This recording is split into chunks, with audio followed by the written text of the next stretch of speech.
My tribute speech is honoring my older brother, Brennan. Brennan is someone I have always looked up to, but this past year, his personal sacrifices and hard work made me admire him even more. You see, he is a respiratory therapist. In his first year of work in his career, he was thrown into the unknown world of COVID-19. When the virus first surfaced in the United States in early March, Brennan was one of the first in his hospital to volunteer to work the COVID unit.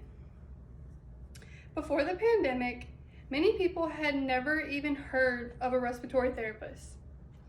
They are the ones responsible for managing airways, breathing treatments, and ventilator settings on patients with lung problems.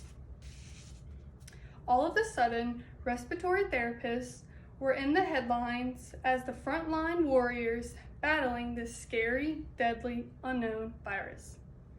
Without hesitation, Brennan jumped right in. For 3 months straight, he only went to work and home. During that time, I went live with my dad so that he could sleep in my room at my mom's house. As a nurse, she was also working with COVID patients. He didn't see anyone other than his coworkers and mom for 3 entire months. After a long shift, he would strip out of his scrubs and run straight to the shower to wash off the germs from work.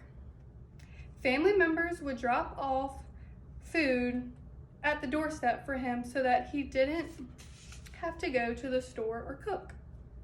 Work was filled with stress and sadness as he cared for the critical sick with minimum resources and protective equipment for himself. He tells me stories of how he would FaceTime patients' families as they could talk to them one last time before being placed on a ventilator. Stories of losing husband and wife pairs, stories of losing brother and sisters, and stories of sadness and fear. Although the coronavirus pandemic is definitely not over, our lives are more normal now than they were. Brennan reflects back on that time with pride. He is proud to have such an important part of history of fighting a global pandemic. I am proud of him also. His selfless work and dedication is an inspiration to me. It encourages me to be a better person. I will always look up to Brennan as a hero.